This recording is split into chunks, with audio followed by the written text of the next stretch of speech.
जय भीम।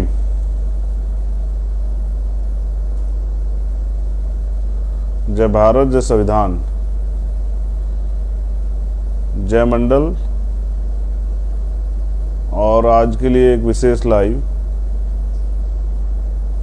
भारत में जो वर्तमान के हालात है उस पर चर्चा के लिए, उससे भी ज़्यादा महत्वपूर्ण, अगर कहीं भी अन्याय होता है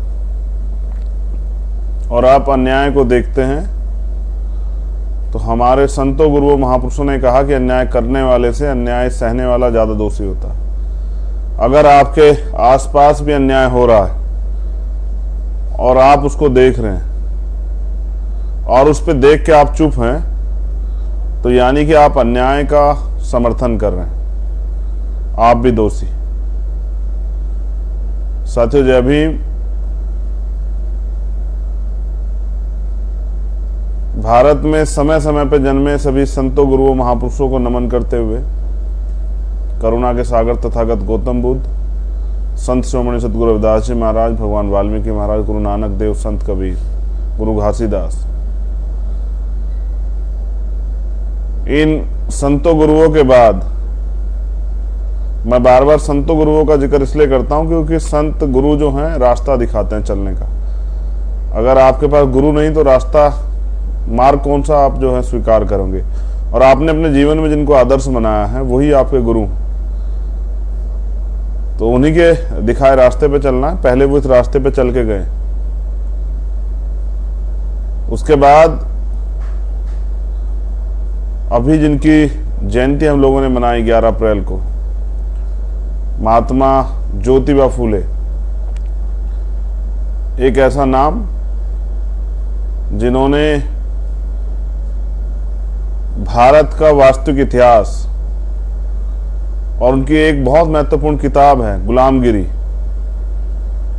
अपने इतिहास को जानना है तो गुलामगिरी जरूर पढ़िए।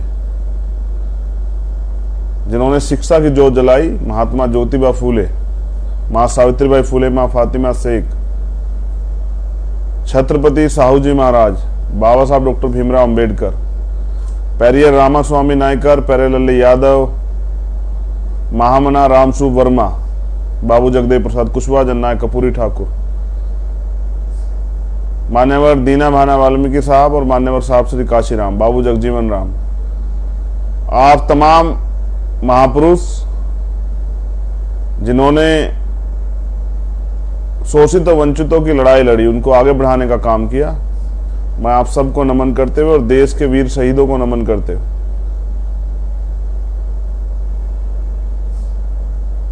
आज का जो लाइव है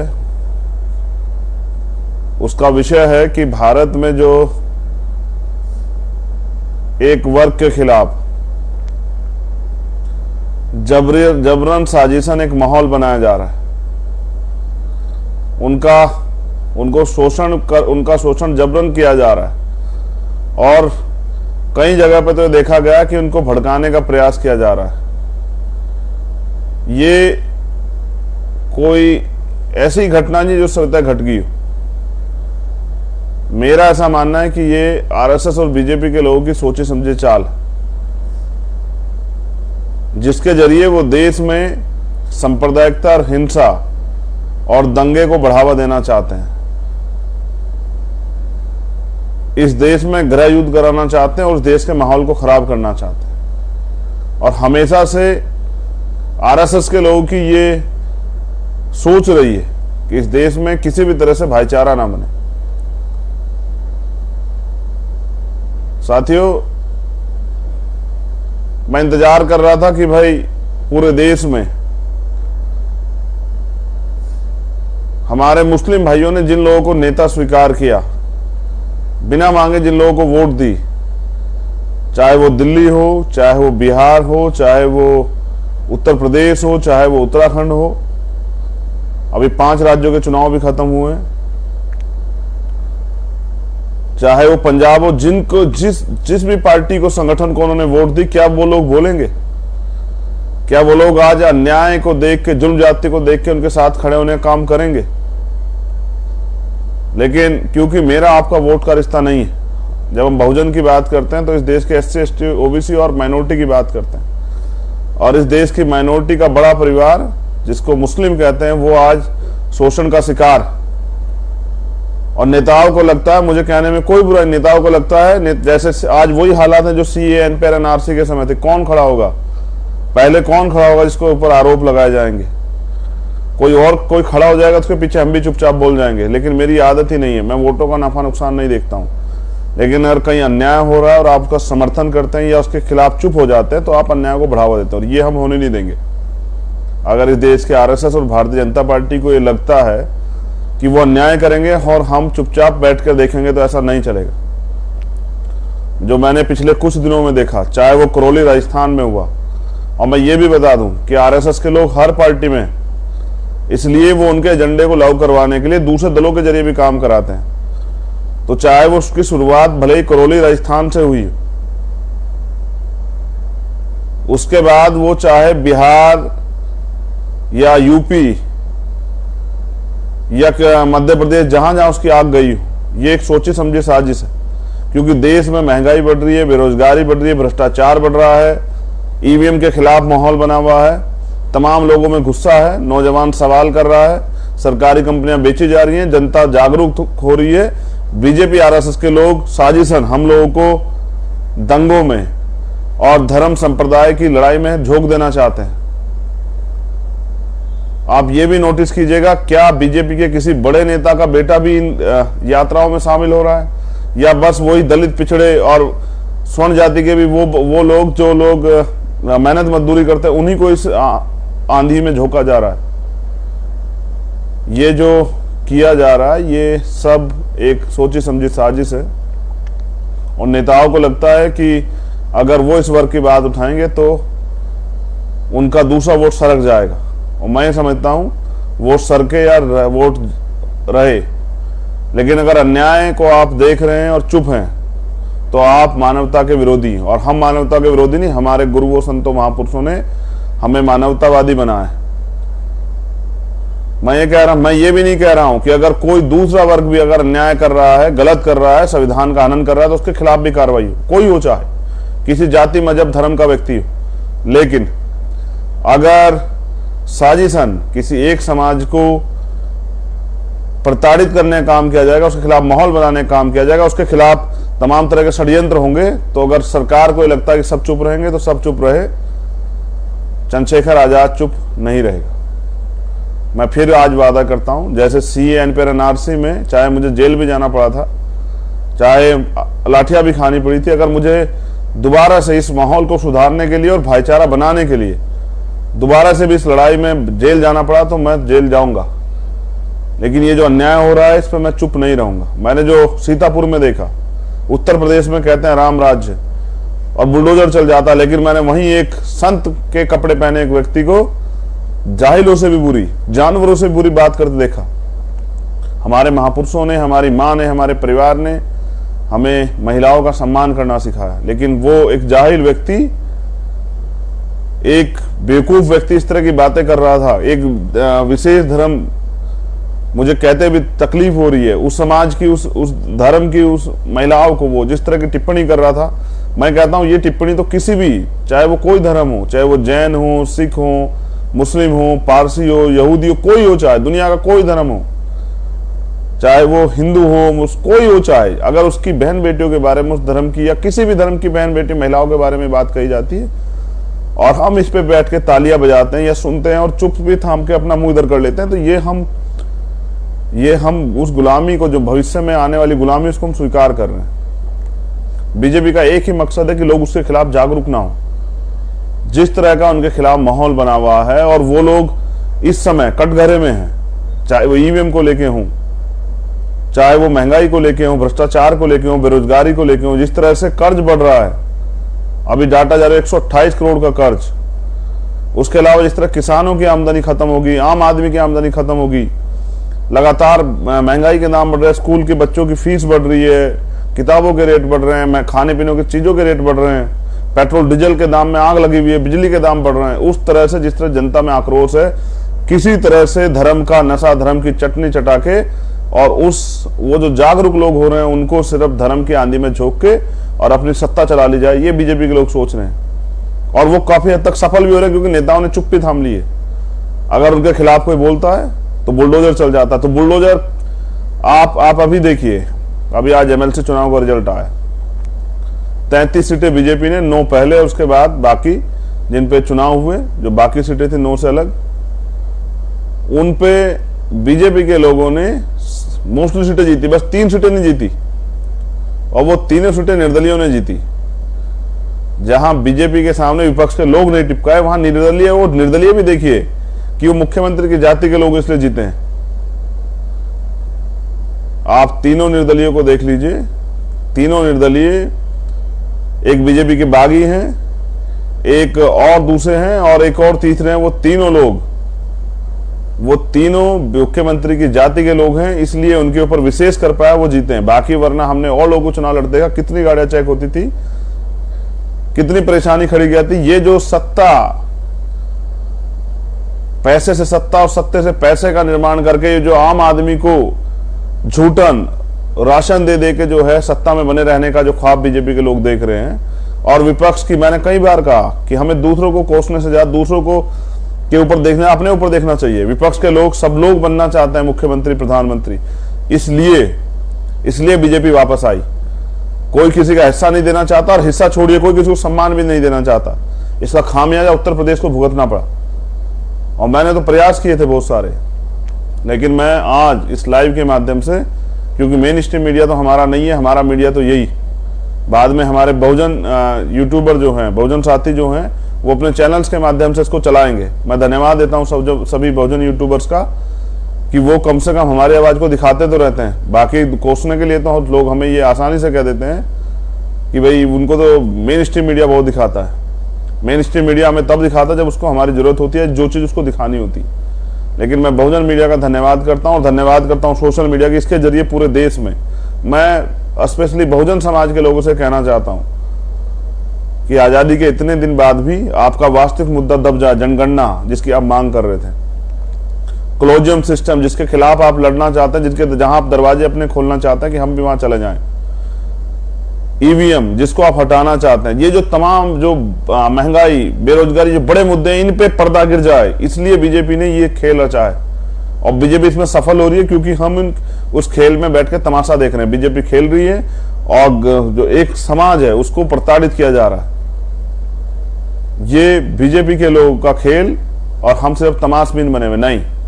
अब ये तमाशा नहीं चलेगा। पहली बात तो इस लाइव को शासन प्रशासन के लोग भी सुनेंगे, अधिकारी कर्मचारी भी। उस बाबा की गिरफ्तारी होनी चाहिए जिसने इस तरह के शब्द जो हैं भारत की बेटियों के, महिलाओं के बारे में कहे थे, जो मैं अपने मुख से बयान भी नहीं कर सकता। वो जो शब्द उस व्यक्ति ने किए थे, उस बाबा की गिरफ्तारी कब होगी, मुख्यमंत्री जवाब दें। उत्तर प्रदेश के कानून व्यवस्था संभालने वाले मुख्यमंत्री बताएं कि एक समाज की बहन बेटियों को, देश की बहन बेटियों के बारे में ऐसी घटिया बात करने वाला व्यक्ति कब गिरफ्तार होगा। और ये जो हिंसा, नफरत की हिंसा बढ़ाई जा रही है, ये सिर्फ और सिर्फ अपनी जो नाकामी है उसको बचाने के लिए, और क्योंकि ये जो माहौल बना दिया गया है कि इस देश में एक विशेष धर्म से खतरा, ये जो माहौल बना के जो है बीजेपी के लोग राजनीति कर रहे हैं, ये सिर्फ उनका राजनीतिक एजेंडा है। मैं बहुजन समाज के लोगों से कहता हूं, स्पेशली अपने समाज के लोगों से कहता हूं, जो शोषित वंचित वर्ग है, किसान का मेरा जो लोग हैं, कि वो इस नफरत की आंधी में बिल्कुल ना आए, और प्रयास करें कि भाईचारा बने। और अगर आपके बच्चे गुमराह हो गए हैं, किसी कारण से उसमें चले गए हैं उनकी उसमें, तो उनको भी समझाएं। धर्म इंसान को जोड़ने के लिए, धर्म इंसान को भाईचारा बनाने के लिए, तोड़ने के लिए नहीं है। इसलिए हम तथागत बुद्ध, रविदास, कबीर, नानक जी को मानने वाले लोग, हम भाईचारा चाहते हैं, अमन चाहते हैं, शांति चाहते हैं, तरक्की चाहते हैं, हिस्सेदारी चाहते हैं। और जब जब भी रंग चढ़ता है थोड़ा सा अपनी मेहनत के बदबूते मुस्लिम समाज के लोगों पे, तभी ये बीजेपी आरएसएस के लोग दंगा करा के उनके अंदर डर पैदा कर देते हैं, और फिर वो एक ही फैसला लेते हैं जो उन्होंने अभी लिया कि किसी लड़ने वाले की मदद नहीं करनी है, बस किसी को हराने के लिए वोट कर देना है। मैं आपसे कह रहा हूं कि जब तक हम नफरत की आंधियों को रोक करके भाईचारा नहीं बनाएंगे, तब तक इस सांप्रदायिकता की राजनीति करने वाली, धर्म का नशा जिन्होंने जोड़ दिया है राजनीति में, इनको हराना मुश्किल है लेकिन नामुमकिन नहीं। हम लोग प्रयास करेंगे। अभी मेरी अपील सिर्फ आपसे यही है, पूरे देश में जो बहुजन समाज के लोग हैं उनको वो इस धर्म की आंधी में ना पड़े। बीजेपी को अपने आप अपने शीर्ष नेतृत्व के द्वारा लड़ाई लड़ने दें, जो उनका पूरी दुनिया को उनके इस भयावह चेहरे का भी पता लगे। मैं जल्द जो है यूएनओ को भी लेटर लिखूंगा। बहुत सारी चीजें जो मेरी क्षमता की, जो क्षमता मुझे आप लोगों ने दी, उस क्षमता के अनुरूप मैं हर मदद के लिए आपके साथ खड़ा रहूंगा। आपको भी बहुत सारे फैसले करने हैं। अगर आप लड़ने वाले लोगों का साथ नहीं दोगे तो शायद कोई लड़ने की हिम्मत नहीं जुटा पाएगा, और ये सरकार फिर उसके खिलाफ तमाम तरह की कार्रवाई और तमाम तरह के जो है इस तरह की प्रक्रिया को अमली जामा पहनाएगी, इस तरह की प्रक्रिया लागू करेगी कि वो टूट जाए। लेकिन हम डॉक्टर अंबेडकर को मानने वाले लोग, हम संघर्षों के आदि, हम अंबेडकरवादी हैं। हम ना झुकें, ना टूटें और ना रुकें।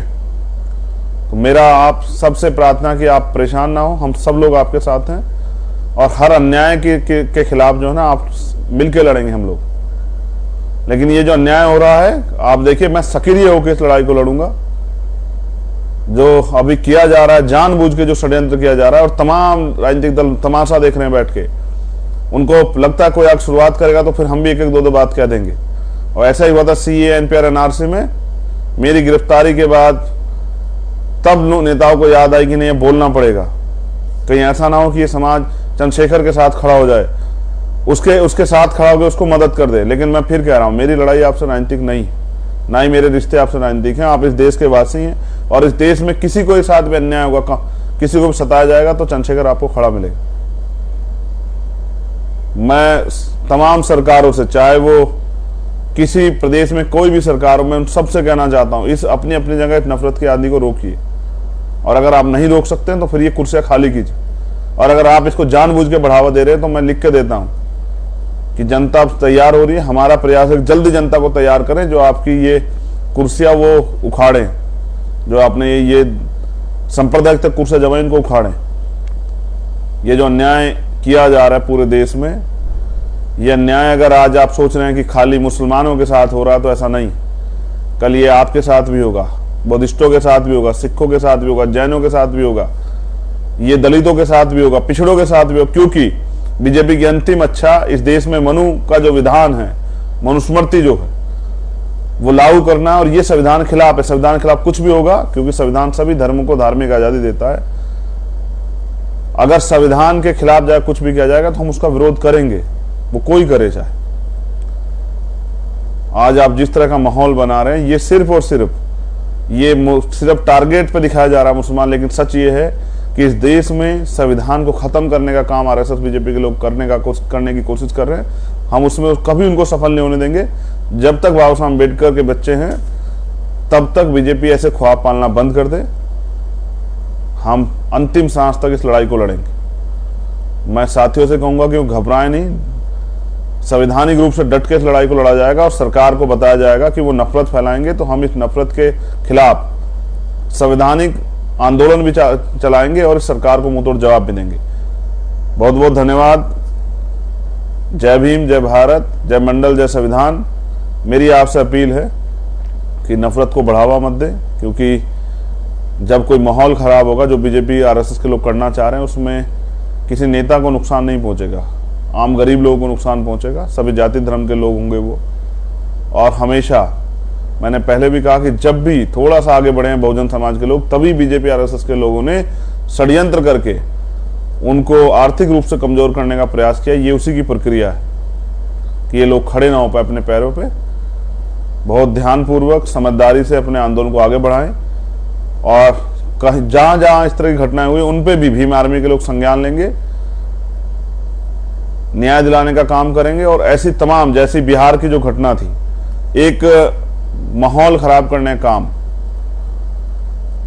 अगर ये कोई और भी करता दूसरे धर्मस्थल के साथ, तो भी मेरा बयान यही होता। लेकिन मैं कह रहा हूं कि ये जो करने का प्रयास किया जा रहा है, ये गलत है। ये अन्याय बर्दाश्त नहीं किया जाएगा। मैं पूरे देश की आजाद समाज पार्टी भीम आर्मी के लोगों से कहना चाहता हूं कि जहां भी अन्याय हो रहा है, इसके खिलाफ तुरंत एक्शन लें। कार्रवाई करवाएं, मुकदमे दर्ज करवाएं और ऐसे लोगों को अरेस्ट करवा के जेल भिजवाने का काम कराएं जो सांप्रदायिकता का माहौल बना रहे हैं या बिगाड़ने का प्रयास कर रहे हैं। सब लोगों पर नजर रखें। बहुत बहुत धन्यवाद।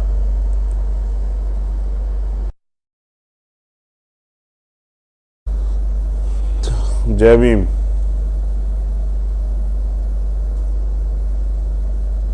जय भारत, जय संविधान, जय मंडल। और आज के लिए एक विशेष लाइव, भारत में जो वर्तमान के हालात है उस पर चर्चा के लिए, उससे भी ज्यादा महत्वपूर्ण,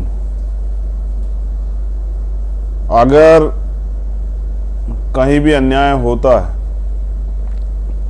और आप अन्याय को देखते हैं तो हमारे संतों गुरुओं महापुरुषों ने कहा कि अन्याय करने वाले से अन्याय सहने वाला ज्यादा दोषी होता है।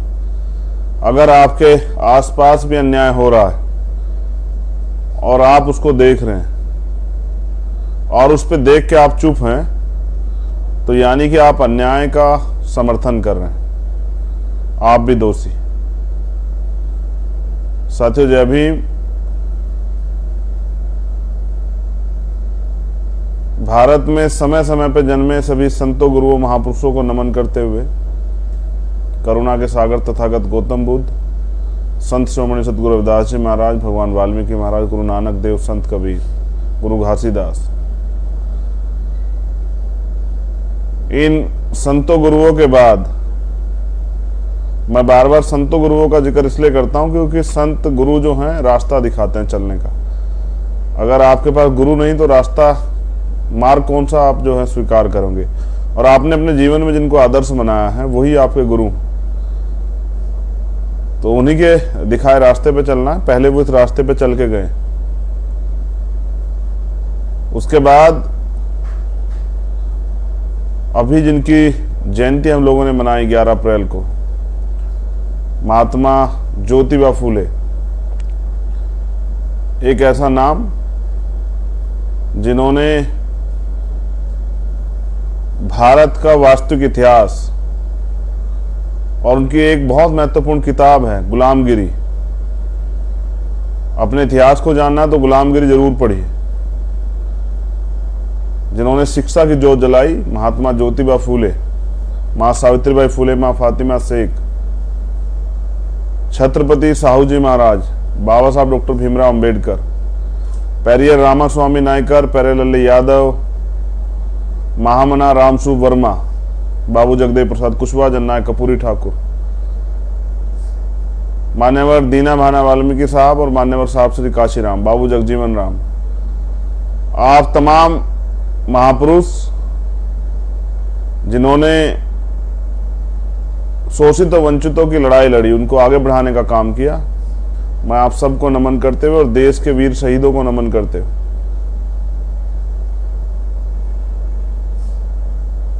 आज का जो लाइव है उसका विषय है कि भारत में जो एक वर्ग के खिलाफ जबरन साजिशन एक माहौल बनाया जा रहा है, उनका शोषण जबरन किया जा रहा है और कई जगह पे तो देखा गया कि उनको भड़काने का प्रयास किया जा रहा है। ये कोई ऐसी घटना नहीं जो स्वतः घट गई हो।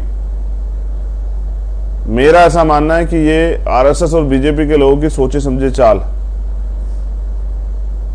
जिसके जरिए वो देश में सांप्रदायिकता और हिंसा और दंगे को बढ़ावा देना चाहते हैं, इस देश में गृह युद्ध कराना चाहते हैं और उस देश के माहौल को खराब करना चाहते हैं। और हमेशा से आरएसएस के लोगों की ये सोच रही है कि इस देश में किसी भी तरह से भाईचारा ना बने। साथियों, मैं इंतजार कर रहा था कि भाई पूरे देश में हमारे मुस्लिम भाइयों ने जिन लोगों को नेता स्वीकार किया, बिना मांगे जिन लोगों को वोट दी, चाहे वो दिल्ली हो, चाहे वो बिहार हो, चाहे वो उत्तर प्रदेश हो, चाहे वो उत्तराखंड हो, अभी 5 राज्यों के चुनाव भी खत्म हुए हैं, चाहे वो पंजाब हो, जिनको जिस भी पार्टी को, संगठन को उन्होंने वोट दी, क्या वो लोग बोलेंगे? क्या वो लोग आज अन्याय को देख के, जुल्म जाति को देख के उनके साथ खड़े होने का काम करेंगे? लेकिन क्योंकि मेरा आपका वोट का रिश्ता नहीं है, जब हम बहुजन की बात करते हैं तो इस देश के SC ST OBC और माइनॉरिटी की बात करते हैं, और इस देश की माइनॉरिटी का बड़ा परिवार जिसको मुस्लिम कहते हैं वो आज शोषण का शिकार। और नेताओं को लगता है, मुझे कहने में कोई बुराई, नेताओं को लगता है जैसे आज वही हालात है जो CAA NPR NRC के समय थे। कौन खड़ा होगा पहले, कौन खड़ा होगा जिसके ऊपर आरोप लगाए जाएंगे? कोई खड़ा हो जाएगा, उसके पीछे हम भी चुपचाप बोल जाएंगे। लेकिन मेरी आदत ही नहीं है, मैं वोटों का नफा नुकसान नहीं देखता हूं। लेकिन अगर कहीं अन्याय हो रहा है और आप उसका समर्थन करते हैं या उसके खिलाफ चुप हो जाते हैं तो आप अन्याय को बढ़ावा देते हैं, और ये हम होने नहीं देंगे। अगर इस देश के RSS और भारतीय जनता पार्टी को ये लगता है कि वो अन्याय करेंगे और हम चुपचाप बैठ कर देखेंगे, तो ऐसा नहीं चलेगा।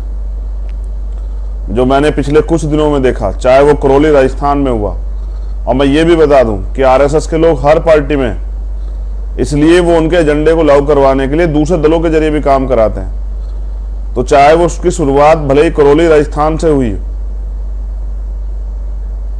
उसके बाद वो चाहे बिहार या यूपी या मध्य प्रदेश, जहां जहां उसकी आग गई हो, ये एक सोची समझी साजिश है। क्योंकि देश में महंगाई बढ़ रही है, बेरोजगारी बढ़ रही है, भ्रष्टाचार बढ़ रहा है, EVM के खिलाफ माहौल बना हुआ है, तमाम लोगों में गुस्सा है, नौजवान सवाल कर रहा है, सरकारी कंपनियां बेची जा रही हैं, जनता जागरूक हो रही है। बीजेपी RSS के लोग साजिशन हम लोगों को दंगों में और धर्म संप्रदाय की लड़ाई में झोंक देना चाहते हैं।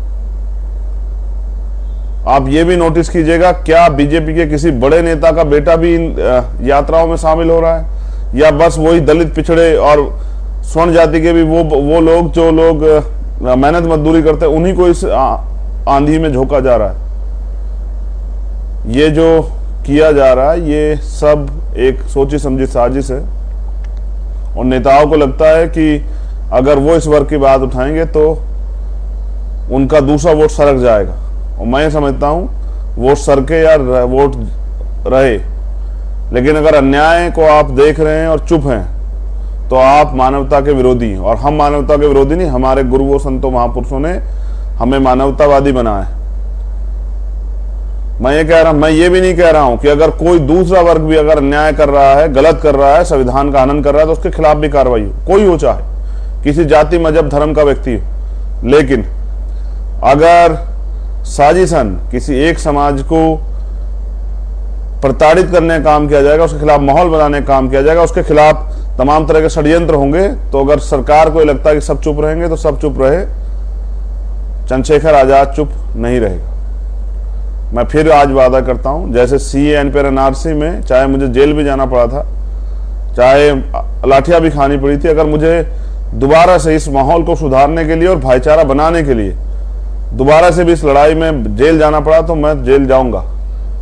लेकिन ये जो अन्याय हो रहा है इस पर मैं चुप नहीं रहूंगा। मैंने जो सीतापुर में देखा, उत्तर प्रदेश में कहते हैं राम राज्य और बुलडोजर चल जाता, लेकिन मैंने वहीं एक संत के कपड़े पहने एक व्यक्ति को जाहिलों से भी बुरी, जानवरों से बुरी बात करते देखा। हमारे महापुरुषों ने, हमारी माँ ने, हमारे परिवार ने हमें महिलाओं का सम्मान करना सिखाया, लेकिन वो एक जाहिल व्यक्ति, एक बेवकूफ व्यक्ति इस तरह की बातें कर रहा था। एक विशेष धर्म, मुझे कहते भी तकलीफ हो रही है, उस समाज की, उस धर्म की, उस महिलाओं को वो जिस तरह की टिप्पणी कर रहा था। मैं कहता हूं ये टिप्पणी तो किसी भी, चाहे वो कोई धर्म हो, चाहे वो जैन हो, सिख हो, मुस्लिम हो, पारसी हो, यहूदी हो, कोई हो, चाहे दुनिया का कोई धर्म हो, चाहे वो हिंदू हो, कोई हो, चाहे अगर उसकी बहन बेटियों के बारे में, उस धर्म की या किसी भी धर्म की बहन बेटी, महिलाओं के बारे में बात कही जाती है और हम इस पे बैठ के तालियां बजाते हैं या सुनते हैं और चुप भी थाम के अपना मुंह इधर कर लेते हैं, तो ये हम उस गुलामी को, जो भविष्य में आने वाली गुलामी, उसको हम स्वीकार कर रहे हैं। बीजेपी का एक ही मकसद है कि लोग उसके खिलाफ जागरूक ना हो।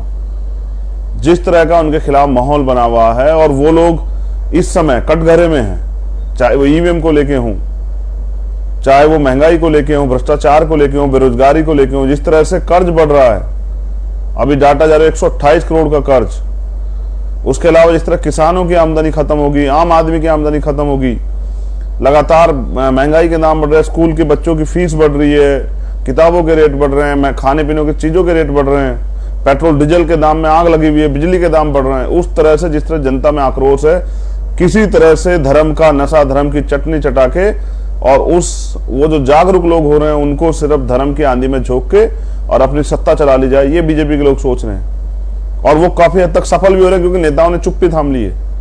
अगर उनके खिलाफ कोई बोलता है तो बुलडोजर चल जाता है। तो बुलडोजर आप अभी देखिए, अभी आज एमएलसी चुनाव का रिजल्ट आया, 33 सीटें बीजेपी ने, 9 पहले, उसके बाद बाकी जिन पे चुनाव हुए, जो बाकी सीटें थी 9 से अलग, उन पे बीजेपी के लोगों ने मोस्टली सीटें जीती। बस 3 सीटें नहीं जीती, और वो तीनों सीटें निर्दलियों ने जीती। जहां बीजेपी के सामने विपक्ष के लोग नहीं टिपकाए, वहां निर्दलीय, और निर्दलीय भी देखिए कि वो मुख्यमंत्री की जाति के लोग इसलिए जीते हैं। आप तीनों निर्दलीयों को देख लीजिए, तीनों निर्दलीय, एक बीजेपी के बागी हैं, एक और दूसरे हैं, और एक और तीसरे हैं। वो तीनों मुख्यमंत्री की जाति के लोग हैं, इसलिए उनके ऊपर विशेष कर पाया, वो जीते हैं। बाकी वरना हमने और लोगों को चुनाव लड़ते देखा, कितनी गाड़ियां चेक होती थी, कितनी परेशानी खड़ी गई थी। ये जो सत्ता, पैसे से सत्ता और सत्ते से पैसे का निर्माण करके, ये जो आम आदमी को झूठन राशन दे दे के जो है सत्ता में बने रहने का जो ख्वाब बीजेपी के लोग देख रहे हैं, और विपक्ष की, मैंने कई बार कहा कि हमें दूसरों को कोसने से ज्यादा दूसरों को के ऊपर देखना, अपने ऊपर देखना चाहिए। विपक्ष के लोग, सब लोग बनना चाहते हैं मुख्यमंत्री, प्रधानमंत्री, इसलिए बीजेपी वापस आई। कोई किसी का हिस्सा नहीं देना चाहता, और हिस्सा छोड़िए कोई किसी को सम्मान भी नहीं देना चाहता। इसका खामियाजा उत्तर प्रदेश को भुगतना पड़ा, और मैंने तो प्रयास किए थे बहुत सारे, लेकिन मैं आज इस लाइव के माध्यम से, क्योंकि मेन स्ट्रीम मीडिया तो हमारा नहीं है, हमारा मीडिया तो यही, बाद में हमारे बहुजन यूट्यूबर जो हैं, बहुजन साथी जो हैं, वो अपने चैनल्स के माध्यम से इसको चलाएंगे। मैं धन्यवाद देता हूं सभी बहुजन यूट्यूबर्स का, कि वो कम से कम हमारी आवाज को दिखाते तो रहते हैं। बाकी कोसने के लिए तो लोग हमें ये आसानी से कह देते हैं कि भाई उनको तो मेन स्ट्रीम मीडिया बहुत दिखाता है। मेन स्ट्रीम मीडिया हमें तब दिखाता है जब उसको हमारी जरूरत होती है, जो चीज उसको दिखानी होती है। लेकिन मैं बहुजन मीडिया का धन्यवाद करता हूं, और धन्यवाद करता हूं सोशल मीडिया की। इसके जरिए पूरे देश में, मैं स्पेशली बहुजन समाज के लोगों से कहना चाहता हूं कि आजादी के इतने दिन बाद भी आपका वास्तविक मुद्दा दब जाए, जनगणना जिसकी आप मांग कर रहे थे, कॉलेजियम सिस्टम जिसके खिलाफ आप लड़ना चाहते हैं, जिसके जहां आप दरवाजे अपने खोलना चाहते हैं कि हम भी वहां चले जाएं, ईवीएम जिसको आप हटाना चाहते हैं, ये जो तमाम जो महंगाई, बेरोजगारी, जो बड़े मुद्दे हैं, इन पे पर्दा गिर जाए, इसलिए बीजेपी ने ये खेल रचा है। और बीजेपी इसमें सफल हो रही है, क्योंकि हम उस खेल में बैठ के तमाशा देख रहे हैं। बीजेपी खेल रही है, और जो एक समाज है उसको प्रताड़ित किया जा रहा है। ये बीजेपी के लोगों का खेल, और हम सिर्फ तमाशबीन बने हुए नहीं। अब ये तमाशा नहीं चलेगा। पहली बात तो इस लाइव को शासन प्रशासन के लोग भी सुनेंगे, अधिकारी कर्मचारी भी। उस बाबा की गिरफ्तारी होनी चाहिए जिसने इस तरह के शब्द जो हैं भारत की बेटियों के, महिलाओं के बारे में कहे थे, जो मैं अपने मुख से बयान भी नहीं कर सकता। वो जो शब्द उस व्यक्ति ने किए थे, उस बाबा की गिरफ्तारी कब होगी, मुख्यमंत्री जवाब दें। उत्तर प्रदेश के कानून व्यवस्था संभालने वाले मुख्यमंत्री बताएं कि एक समाज की बहन बेटियों को, देश की बहन बेटियों के बारे में ऐसी घटिया बात करने वाला व्यक्ति कब गिरफ्तार होगा। और ये जो हिंसा, नफरत की हिंसा बढ़ाई जा रही है, ये सिर्फ और सिर्फ अपनी जो नाकामी है उसको बचाने के लिए, और क्योंकि ये जो माहौल बना दिया गया है कि इस देश में एक विशेष धर्म से खतरा, ये जो माहौल बना के जो है बीजेपी के लोग राजनीति कर रहे हैं, ये सिर्फ उनका राजनीतिक एजेंडा है। मैं बहुजन समाज के लोगों से कहता हूं, स्पेशली अपने समाज के लोगों से कहता हूं, जो शोषित वंचित वर्ग है, किसान का मेरा जो लोग हैं, कि वो इस नफरत की आंधी में बिल्कुल ना आए, और प्रयास करें कि भाईचारा बने। और अगर आपके बच्चे गुमराह हो गए हैं, किसी कारण से उसमें चले गए हैं उनकी उसमें, तो उनको भी समझाएं। धर्म इंसान को जोड़ने के लिए है, धर्म इंसान को भाईचारा बनाने के लिए, तोड़ने के लिए नहीं है। इसलिए हम तथागत बुद्ध, रविदास, कबीर, नानक जी को मानने वाले लोग, हम भाईचारा चाहते हैं, अमन चाहते हैं, शांति चाहते हैं, तरक्की चाहते हैं, हिस्सेदारी चाहते हैं। और जब जब भी रंग चढ़ता है थोड़ा सा अपनी मेहनत के बदबूते, मुस्लिम समाज के लोगों पे, तभी ये बीजेपी आरएसएस के लोग दंगा करा के उनके अंदर डर पैदा कर देते हैं और फिर वो एक ही फैसला लेते हैं जो उन्होंने अभी लिया कि किसी लड़ने वाले की मदद नहीं करनी है, बस किसी को हराने के लिए वोट कर देना है। मैं आपसे कह रहा हूं कि जब तक हम नफरत की आंधियों को रोक करके भाईचारा नहीं बनाएंगे, तब तक इस सांप्रदायिकता की राजनीति करने वाली, धर्म का नशा जिन्होंने जोड़ दिया है राजनीति में, इनको हराना मुश्किल है, लेकिन नामुमकिन नहीं। हम लोग प्रयास करेंगे। अभी मेरी अपील सिर्फ आपसे यही है, पूरे देश में जो बहुजन समाज के लोग हैं उनको वो इस धर्म की आंधी में ना पड़े। बीजेपी को अपने आप अपने शीर्ष नेतृत्व के द्वारा लड़ाई लड़ने दें, जो उनका पूरी दुनिया को उनके इस भयावह चेहरे का भी पता लगे। मैं जल्द जो है यूएनओ को भी लेटर लिखूंगा। बहुत सारी चीजें जो मेरी क्षमता की, जो क्षमता मुझे आप लोगों ने दी, उस क्षमता के अनुरूप मैं हर मदद के लिए आपके साथ खड़ा हूंगा। आपको भी बहुत सारे फैसले करने हैं। अगर आप लड़ने वाले लोगों का साथ नहीं दोगे तो शायद कोई लड़ने की हिम्मत नहीं जुटा पाएगा, और ये सरकार फिर उसके खिलाफ तमाम तरह की कार्रवाई और तमाम तरह के जो है इस तरह की प्रक्रिया को अमली जामा पहनाएगी, इस तरह की प्रक्रिया लागू करेगी कि वो टूट जाए। लेकिन हम डॉक्टर अंबेडकर को मानने वाले लोग, हम संघर्षों के आदि, हम अंबेडकरवादी हैं। हम ना झुकें, ना टूटें और ना रुकें। तो मेरा आप सबसे प्रार्थना कि आप परेशान ना हो, हम सब लोग आपके साथ हैं, और हर अन्याय के खिलाफ जो है ना, आप मिलके लड़ेंगे हम लोग। लेकिन ये जो अन्याय हो रहा है, आप देखिए, मैं सक्रिय होकर इस लड़ाई को लड़ूंगा। जो अभी किया जा रहा है, जानबूझ के जो षड्यंत्र किया जा रहा है, और तमाम राजनीतिक दल तमाशा देख रहे हैं बैठ के, उनको लगता है कोई आग शुरुआत करेगा तो फिर हम भी एक एक दो दो बात कह देंगे। और ऐसा ही हुआ था सीए, एनपीआर, एनआरसी में। मेरी गिरफ्तारी के बाद तब नेताओं को याद आई कि नहीं, ये बोलना पड़ेगा, कहीं ऐसा ना हो कि ये समाज चंद्रशेखर के साथ खड़ा हो जाए, उसके साथ खड़ा होकर उसको मदद कर दे। लेकिन मैं फिर कह रहा हूं, मेरी लड़ाई आपसे राजनीतिक नहीं, ना ही मेरे रिश्ते आपसे राजनीतिक हैं। आप इस देश के वासी हैं, और इस देश में किसी को साथ भी अन्याय होगा, किसी को भी सताया जाएगा, तो चंद्रशेखर आपको खड़ा मिलेगा। मैं तमाम सरकारों से, चाहे वो किसी प्रदेश में कोई भी सरकार हो, मैं उन सबसे कहना चाहता हूं, इस अपनी अपनी जगह इस नफरत की आंधी को रोकिए। और अगर आप नहीं रोक सकते हैं तो फिर ये कुर्सियां खाली कीजिए। और अगर आप इसको जानबूझ के बढ़ावा दे रहे हैं तो मैं लिख के देता हूं कि जनता तैयार हो रही है। हमारा प्रयास है जल्दी जनता को तैयार करें, जो आपकी ये कुर्सियां वो उखाड़ें, जो आपने ये सांप्रदायिक तक कुर्सियां जमा, इनको उखाड़ें। ये जो अन्याय किया जा रहा है पूरे देश में, ये अन्याय अगर आज आप सोच रहे हैं कि खाली मुसलमानों के साथ हो रहा है, तो ऐसा नहीं। कल ये आपके साथ भी होगा, बुद्धिस्टों के साथ भी होगा, सिखों के साथ भी होगा, जैनों के साथ भी होगा, ये दलितों के साथ भी होगा, पिछड़ों के साथ भी होगा। क्योंकि बीजेपी की अंतिम अच्छा इस देश में मनु का जो विधान है, मनुस्मृति जो है, वो लागू करना है। और ये संविधान खिलाफ है। संविधान खिलाफ कुछ भी होगा, क्योंकि संविधान सभी धर्मों को धार्मिक आजादी देता है। अगर संविधान के खिलाफ जाए कुछ भी किया जाएगा तो हम उसका विरोध करेंगे, वो कोई करे चाहे। आज आप जिस तरह का माहौल बना रहे हैं, ये सिर्फ और सिर्फ टारगेट पे दिखाया जा रहा है मुसलमान। लेकिन सच ये है कि इस देश में संविधान को खत्म करने का काम आरएसएस बीजेपी के लोग करने की कोशिश कर रहे हैं। हम उसमें कभी उनको सफल नहीं होने देंगे। जब तक बाबा साहब अम्बेडकर के बच्चे हैं, तब तक बीजेपी ऐसे ख्वाब पालना बंद कर दे। हम अंतिम सांस तक इस लड़ाई को लड़ेंगे।